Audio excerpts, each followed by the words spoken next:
I am Ferdinand Marcos, and I am the President of the Republic of the Philippines.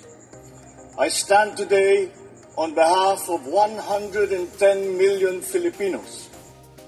Hello people and hello universe, it's me again mga kababayan. Hello sa mga Marcos Loyalists and supporters sa mga OFW. Hello po. Nako, kakaibang tulong na naman ito mga kababayan ha. Kasi Pangulong Marcos Jr. walang katigil-tigil ito guys sa pag-focus sa pagtulong sa mga magsasaka, sa mga pangangailangan ng mga magsasaka. Talaga naman grabe. Wala na lang ginawa ito kundi trabaho ng trabaho. Ang galing talaga niya no. Biro niyo yun. Kakaibang tulong na naman ito guys ha. Ang pagto-turn over ng mga malalaking equipment no na gagamitin sa mga irrigation no, turnover ng equipment sa NAIA. Ibig sabihin guys, yung magbibigay ang pamahalaang Marcos through National Irrigation Administration, yes, ang NAIA, sa buong Pilipinas, ika nga Luzon, Visayas at Mindanao, ay magbibigay ng mga bakho. Hindi lang yun mga kababayan, no? Yung mga malalaking dump truck. Yung mga malalaking dump truck niya naghahakot ng mga malalaking, yung mga buhangin baga. Kaya, ito, kakaiba na naman ang tulong na ipinagkaloob ni Pangulong Marcos Jr. Naku, talaga naman, sasabihin na naman ng mga anti-Marcos, malapit ng kampanya. Pero nyo yun, anong connection sa kampanya? Hindi naman siya magtatakbo no? Tapos na ang kanyang graduate na siya dyan mga kababayan. Mula noong 2022, ang ginawa nito, puro trabaho na lang. Gumagawa ng paraan, paano matutukan or mabigyan ng solusyon ng problema ng mga magsasaka. Ayun, yung mga hindi nagagawa ng mga past administration, siya nang gumawa. See? Sabi ko sa inyo, naku, ang lalaki itong mga ibibigay niya. So, para kumpleto Ricardo mga kababayan, panoorin nyo ito, okay? Shout out sa inyong lahat at sa mga taga Pampanga, Mexico. Eto na. Ladies and gentlemen, we have the President of the Republic of the Philippines, His Excellency Ferdinand R. Marcos Jr. We are witnessing the President as he conducts a walkthrough inspection of the various operations and maintenance equipment from the National Irrigation Administration, or NIA. Ladies and gentlemen, these various operations and maintenance equipment were procured under the second tranche of the NIA's refleeting program. Among the equipment for distribution are crawler excavators, amphibious excavators, tractors with trailers, and dump trucks with a total value of 782,132,000 pesos.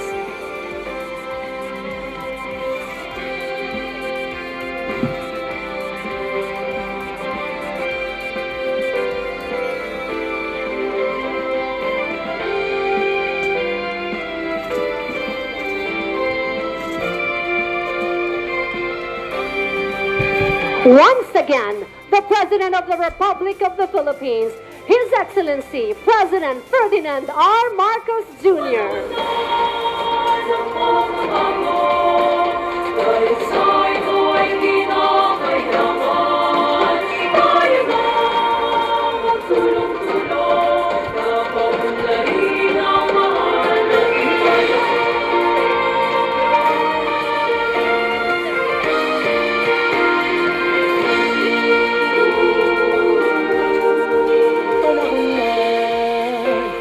Pagbabago, dahil sa ito ay kinakailangan tayo na tulong-tulong, napaunlarin ang mahal nating bayan.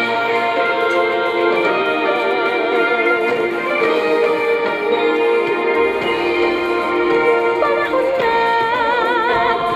na pagbabago, ayos ang mga dapat ayusin.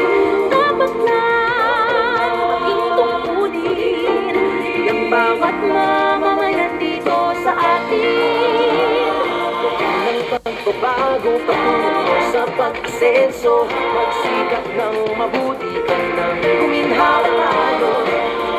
Malaki natin sa mundo at ipamalas ang bagong Pilipino at bagong Pilipinas.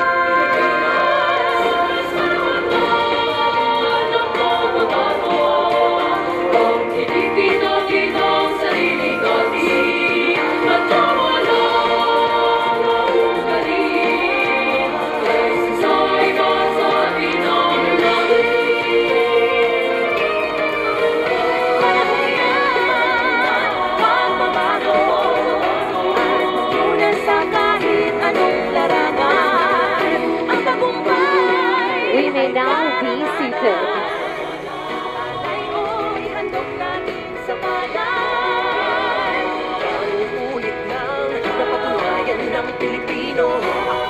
Now to deliver his welcome remarks and give an overview of NIA's program, may we call on NIA Administrator Eduardo Eddie Guillen. To our beloved President, His Excellency President Ferdinand R. Marcos Jr., my fellow public servants, mga bagong bayaning magsasaka, mga kababayan, isang magandang araw po sa ating lahat.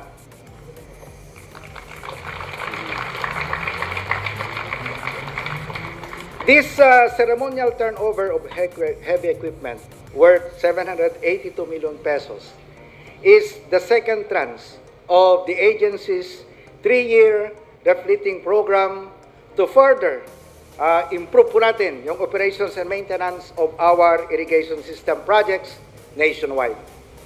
Looking back, this ceremonial turnover of the 148 units of backhoe under the first tranche was led also by our beloved President last December 13 in SBMA Zambales.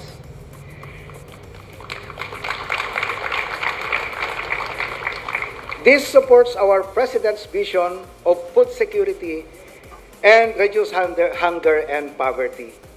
Malaking tulong po talaga ang first tranche ng heavy equipment sa ating O&M, lalo na noong panahon ng El Nino. Ito po ang naging susi upang maibsan natin ang mga suliranin na kaakibat ng tagtuyot. Kung kaya't, labis-labis po ang pasasalamat ng ating mga magsasaka.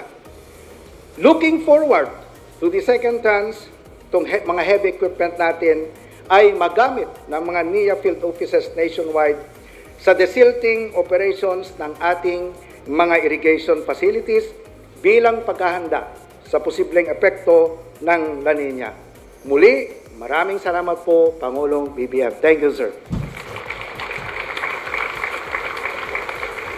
Nais ko rin pong ipaabot ang aking taus-pusong pasasalamat sa Kongreso sa pumumuno ni House Speaker Ferdinand Martin G. Romualdez sa karagdagang budget allocation na ibinigay sa NIA. Ako, alam niyo po, mas marami pa po sana. Ano? Kaya kanina, sabi ko kay Apo Speaker, labis ang pasasalamat natin at sabi ko, tuloy-tuloy sana ang suporta sa atin sa NIA. Palakpakan po natin, Speaker.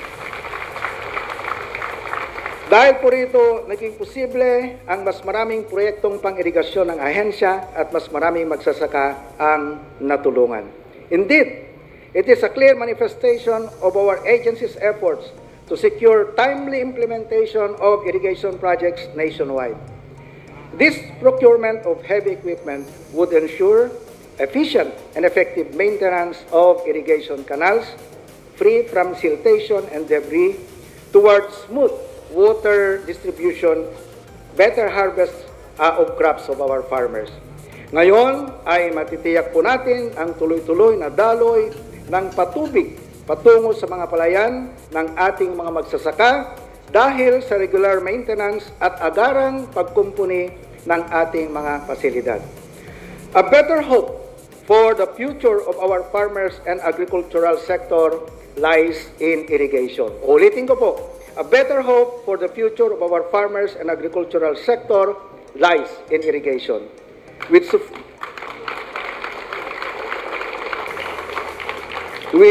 sufficient and efficient equipment coupled with our bayanihan efforts, we can make a huge difference in improving the lives of our farmers.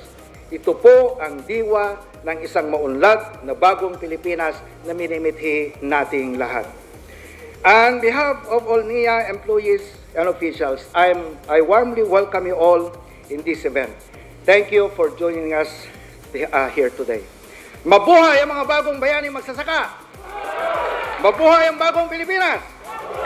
Mabuhay po tayong lahat. Salamat po.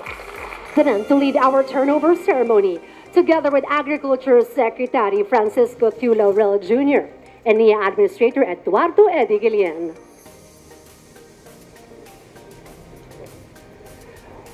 Representing the beneficiaries from Luzon, here to accept the keys for the various equipment is Regional Manager Josephine Salazar of NIA Region 3.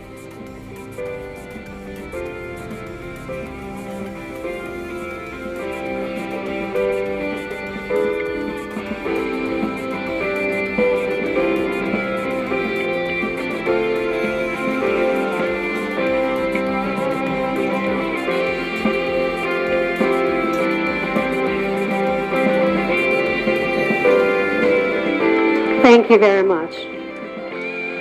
Moving on, representing the beneficiaries from Visayas, here to accept the key for the various equipment is Regional Manager John Elboras of NIA Region 6. Wow!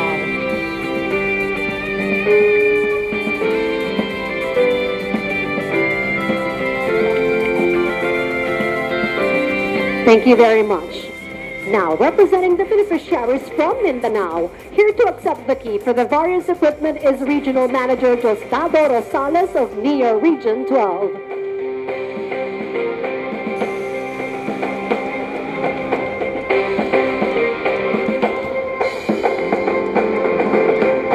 Thank you, Mr. President, and congratulations to all our beneficiaries. Now we... And of course, ang talagang pinuntahan natin dito at kayo talaga ang magiging aming inaasahan na tutulong at gagamitin lahat itong mga gamit na ito at gagamitin para mas pagandahin ang ating irigasyon, ang ating patubig sa buong Pilipinas, ang ating mga Irrigators Association at ang ating farmers beneficiaries. My fellow workers in government, and of course, our partners in the private sector, ladies and gentlemen, magandang umaga po sa inyo lahat. Today, we witness the turnover of the second tranche of the operations and maintenance equipment under the National Irrigation Administration 3-year refleeting program. Wow. Itong programang ito, this is a realization of our commitment to the efficient and effective functioning of our irrigation systems. This goes beyond the provisions of just the provisions of new machinery. It also empowers our NIA regional offices, the irrigators associations, our farmer beneficiaries to ensure the sustainability of our irrigation systems to avoid losses and to promote more efficient use of water resources that will in turn produce better and more crops. Last December 2023, we distributed 141 units of excavators amounting to an estimated 776 million pesos. That was the first tranche, turned over to the 17 NIA regional offices. Now, these equipments are now being used for the rehabilitation, preventive maintenance, and repair of irrigation facilities. Today, we distribute 148 units of heavy equipment such as excavators, dump trucks, tractors with trailers to the NIA regional offices around the country. By 2025, we will roll out the third tranche of equipment amounting to around 1 billion pesos. Wow na wow! Grabe! This investment in our irrigation infrastructure attests to our unwavering commitment to supporting the backbone of our economy, the agricultural sector. Through our refleeting program, we can instantly repair and build more irrigation facilities that were damaged by natural calamities, stand strong against the challenges of shifting climate change. It is more important now as many parts of the country are still recovering from the onslaught of Typhoon Karina and Buchoy. Of course, the provision of these machineries is just one of the NIA's efforts to ensure food security. Its bigger role is in the provision of water for crops through the construction and repair of irrigation facilities. With these machines and with this equipment to optimize our irrigation systems, the NIA has provided services to more than half of our national irrigation systems and communal irrigation systems. In areas where dam construction is not feasible or where there is a need to pump water to irrigate farmlands, the NIA has provided renewable energy-driven irrigation systems. Wow. We will not stop to find solutions that work for our farmers. We remain steadfast in our efforts to employ sustainable technologies to meet our irrigation needs. Sa ating mga magsasaka, saksi tayo ngayon sa isang bagong yugto sa pagsulong ng irigasyon at agrikultura sa ilalim ng isang bagong Pilipinas. Ating pinapalawig ang mga makabagong pamamaraan sa pagsasaka at sa patubig. Pinapalakas ang ugnayan sa pagitan ng ating mga magsasaka at ng pamahalaan. At binibigyan natin ng suporta ang ating mga magsasaka upang makamit ninyo ang inyong mga pangarap at adhikay. Bilang kapalit, sana po ay patuloy po kayong magpupursige upang paunlarin ang inyong mga sakahan at nang sa gayon ay magbunga ng masaganang ani ang inyong mga pagsisikap.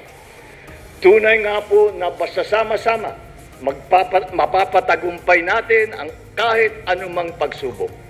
Sa ating pagkakaisa, lalo pa sa ating pagpapalakas ng sektor ng agrikultura para sa kinubukasan ng ating bansa. Nais ko rin na malaman ninyo ang kailanman, hindi po namin kayo pababayaan. Yun, no? Wow, yan ang Pangulo. The best talaga.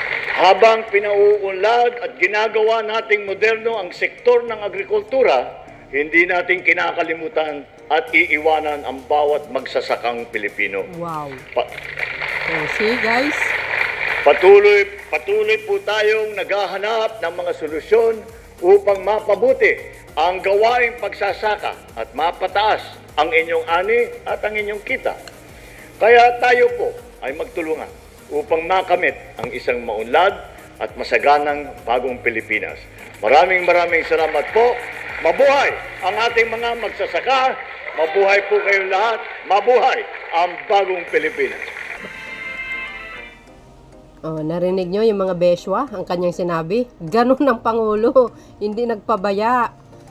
Di ba? Puro lang tulong para sa mga magsasaka. Kung ang mga past administration ganyan ang ginawa, hindi na sana tayo ngayon mag-import ng bigas. Wala hindi kayo nakatutok sa mga magsasaka Ayan itong Pangulo na ito, simula nung umupo, magsasaka ang number 1 ang priority niya. Una-una, binayaran yung utang ng mga magsasaka, 57 billion plus, sa 600 ng mga magsasaka, dekada na ilang Pangulo nang dumaan. Ganun sa hands-on. Mahalaga sa kanya ang magsasaka, namana yan sa aman niya. Kung ang ginawa ng mga past administrasyon, nakatutok sa mga magsasaka, tuloy-tuloy yung suporta, malayo tayo mag-i-import. Baka mag-i-export pa tayo na mag-i-export ng bigas. Nangyari yan sa panahon ni Pangulong Marcos Sr. Hindi yung papasukin nyo dito, yung mga illegal gambling, tulad ng Pogo, Hala, mga banyaga. Ano maitutulong sa bansa yan? Wala. Kapahamakan lang. Yan ang Pangulo, totoong matapang. Binangga niya lahat ng mga drug lord. Ano ngayon? Nga kayo. Yan, congratulations, Luzon, Visayas at Mindanao. Ang lalaki yung mga bako na yan, Kompleto yan. Mayroong malalaking truck, dump truck, backhoe. Luzon, Visayas at Mindanao, pangalawang trans na ito. Asahan nyo next year. Mahal pala yan mga bes. Akala ko 700 million plus pala. Yan, sa buong NIA. Oh, tingnan nyo. Si Pangulong Marcos Jr. ang nakaisip niyan. Yung mga sekretary niya, Speaker of the House, the best. Oh, see? NIA yan. Region 1, Region 2, Region 3, hanggang Region 12, 13. Mayroon silang mga bakho, mga malalaking drum.